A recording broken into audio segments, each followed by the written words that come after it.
Hello everyone, welcome to once smart classes Jaipur once again. आज हम करने जा रहे हैं CMA final paper number 16 direct tax law और इंटरनेशनल टैक्सेशन के पास्ट ईयर के पेपर्स। तो आज का हमारा पेपर है दिसंबर 2017 का पेपर आज हम करने जा रहे हैं। तो चलिए शुरू करते हैं। सबसे पहले question number 1, BG Private Limited received royalty of rupees 10 lakh in respect of a patent developed and registered in India. The income tax payable on the royalty shall be 8. देखिए ये एक सेक्शन कवर होता है 115 BBF, आपके module में first chapter में ही मिल जाएगा आपको।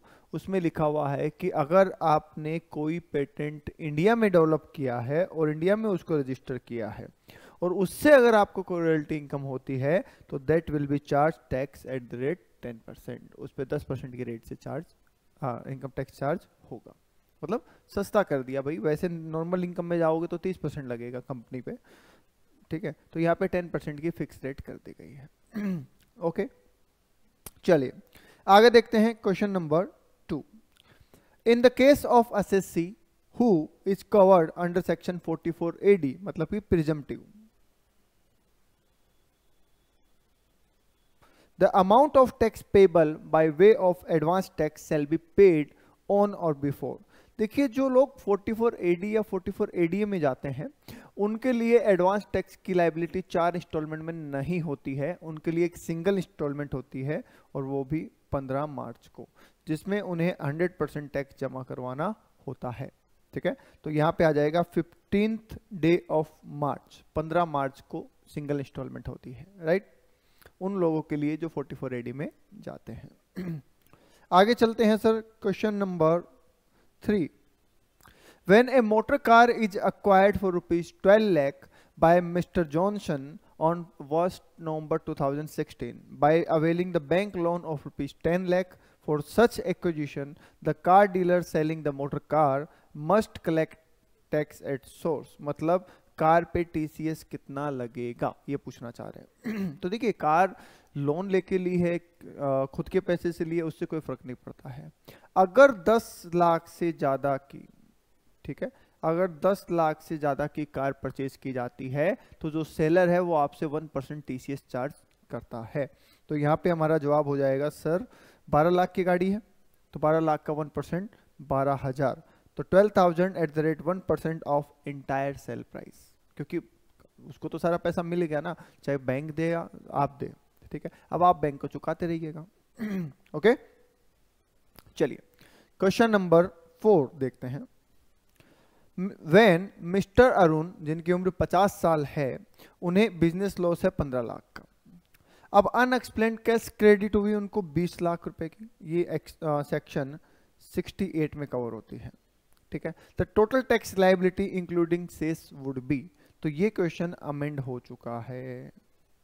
पहले इस पे टैक्सेशन अलग होता था, 30% की रेट से टैक्स लगा करता था स्टार्टिंग में।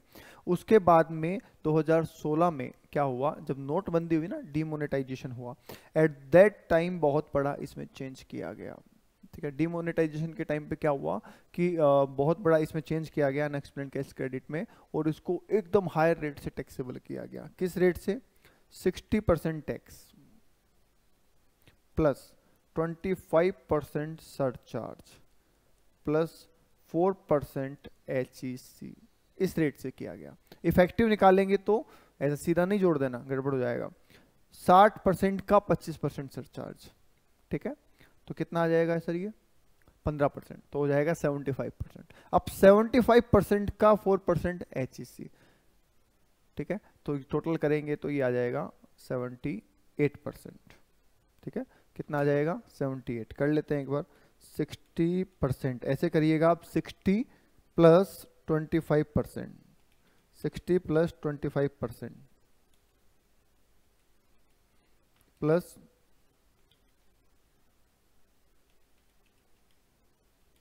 4%, तो आ जाएगा 78%, राइट। तो सर दूसरी बात, ये तो हो गई एक बात टैक्स रेट की, सेक्शन 68 को चेंज किया गया। दूसरा कि जब आपकी कोई ऐसी इनकम पकड़ी जाती है तो आपको लॉस को सेट ऑफ करने की इजाजत नहीं होती। आप ऐसा नहीं कह सकते कि सर 20 लाख की इनकम आपने पकड़ी है, 15 का मेरा पहले से लॉस है, वो तो सेट ऑफ कर दीजिए। नहीं, इसमें से किसी लॉस को सेट ऑफ नहीं किया जाएगा। तो पूरे 20 लाख पे 78% टैक्स चार्ज हो जाएगा। 20 लाख इंटू 78%, ठीक है। तो कितना हो जाएगा ये? 15,60,000 रुपीज, राइट। तो ये पुराना क्वेश्चन है, इसमें आपको आंसर नहीं मिलेगा। इसमें अगर आंसर है तो क्या होगा वो भी देख लेते हैं। सर यहाँ पे होगा 6,18,000, क्योंकि उस टाइम पे 30% tax plus 3% education cess and higher education cess मिला के लगता था, ठीक है। तो 30% टैक्स के हिसाब से 6 लाख रुपए और उसका 3% 18,000 रुपए। तो इसमें आंसर ये रहा होगा, बट अभी ऐसा नहीं है, अभी चेंज हो चुका है। तो अभी जो रेट लगेगी, और ये सेक्शन 115 BBE में कवर होगा। Okay done. तो ये चेंज कर लीजिए, नोट कर लीजिए, और आगे ध्यान रखिएगा ऐसा ही आएगा। आगे चलते हैं सर, क्वेश्चन नंबर 5 पे क्या कह रहा है। In December 2016, Excel Limited and Exceed Limited got amalgamated to form Excellence Limited. दोनों कंपनियां मिल गई और दोनों ने मिलकर एक नई कंपनी बना ली। The expenditure for the purpose of amalgamation was rupees 10 lakh. The amount of amalgamation expenditure deductible for the assessment year 17-18 would be, कितने रुपए की छूट मिलेगी? तो देखिए, इसके लिए हमने सेक्शन 35DD पढ़ा हुआ है, एक्सपेंसेज ऑन अमलगमेशन और एक्सपेंसेज ऑन डीमर्जर, दोनों ही पढ़े हुए हैं। और दोनों ही केसेस में हमने ये पढ़ा है कि सर जो खर्चे की छूट होती है वो 1/5 मिलती है टिल 5 ईयर्स, 5 साल तक 1/5 मिलती है। तो जाहिर सी बात है, अगर इन्होंने 10 लाख का खर्चा किया है फिलहाल, तो इनको भी 1/5 मतलब कि 2 लाख की छूट मिल जाएगी। तो आंसर हो गया बी, 2 लाख रुपए 1/5। ओके, चलिए आगे देखते हैं सर, क्वेश्चन नंबर 6 क्या कह रहा है। Venus traders engaged in turmeric trade with a turnover of rupees 200 lakhs dispatch its goods through Indian Railway. The amount of freight payable as on 31st March 2017 was rupees 1,40,000. It want to claim the freight expenditure. To satisfy such claim, it has to pay the freight to Indian Railway. देखो, ये actually section की बात कर रहा है 43B की, ठीक है। हमने सेक्शन 43B पढ़ा, जिसमें ये बोला गया कि कुछ खर्चे ऐसे होते हैं जिनका डिडक्शन तभी मिलता है जब हम उनका पेमेंट कर देते हैं। जैसे इंटरेस्ट टू फाइनेंशियल इंस्टीट्यूशन हो गया, गवर्नमेंट ड्यूज हो गई, लिविंग केसमेंट हो गया, ये सारी चीजें हो गई। उसी में एक पॉइंट आता है एनी पेमेंट टू रेलवे, अगर आप for use of his asset, अगर आपको रेलवे को कोई पेमेंट करना है तो उसकी भी छूट तभी मिलेगी जब आप उसका पेमेंट कर देते हैं। अब जाहिर सी बात है, खर्चा तो 16-17 से रिलेटेड है, पर उसका पेमेंट आपको उसकी रिटर्न भरने की ड्यू डेट से पहले पहले कर देना है। अगर आप कर देते हैं तो वो खर्चा इसी साल आपको अलाउ हो जाएगा। तो देखिए क्या क्या ऑप्शन है। Before the due date specified in section 139(1), yes यही होगा सही जवाब। और आगे ऑप्शन भी देख लेते हैं, end of previous year, end of assessment year, no restriction नहीं। रिटर्न भरने की ड्यू डेट से पहले पहले अगर आप ये पेमेंट कर देते हैं तो ये खर्चा इसी साल आपको अलाउ हो जाएगा। अगर बाद में करेंगे तो फिर ये नेक्स्ट ईयर अलाउ होगा, राइट। चलिए आगे देखते हैं सर, क्वेश्चन नंबर 7। ये तो बहुत आसान क्वेश्चन है।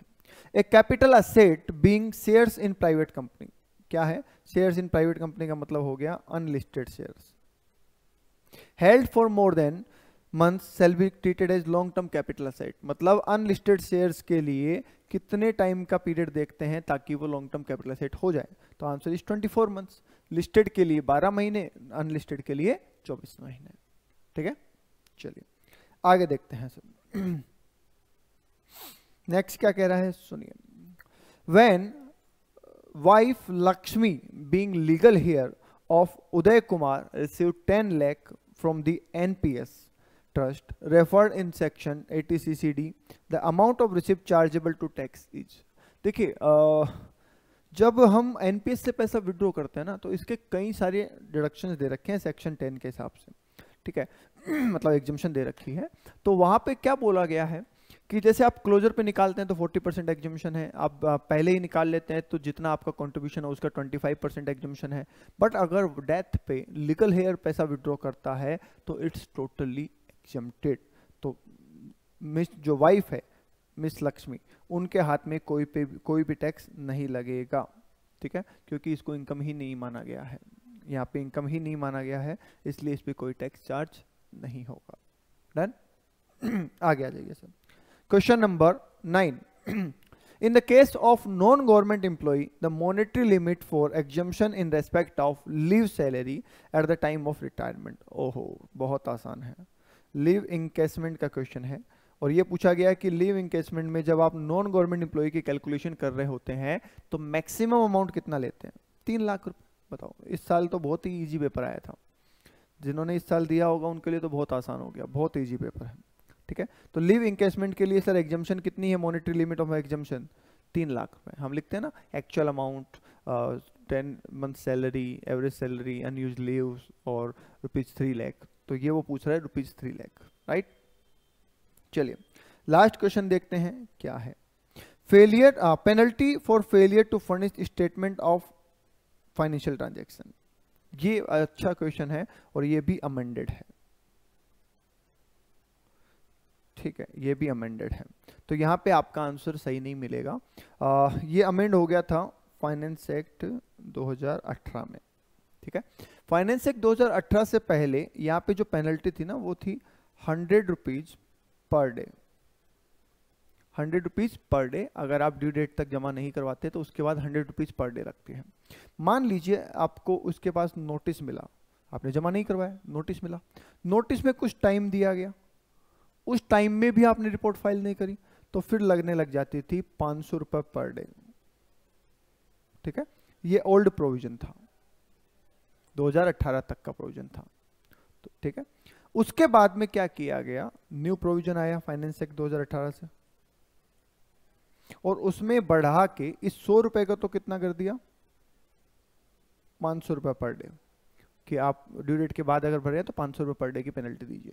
बट अगर नोटिस में दिए हुए टाइम तक आप नहीं भरते तो फिर 1000 रुपए पर डे की पेनल्टी हो जाएगी। तो जो 100 रुपए लिमिट थी उसको 500 कर दिया, जो 500 रुपए लिमिट थी उसको 1000 कर दिया, राइट। अब ये क्वेश्चन है पुराना, तो यहाँ पे सर आंसर रहेगा 100 rupees per day for delay, 100 rupees every day of delay. ठीक है, क्योंकि पुराना क्वेश्चन है। पर अभी अगर ये क्वेश्चन आएगा तो आपको ऑप्शन मिलेंगे 500 और 1000, 500 for normal days and 1000 for after notice days.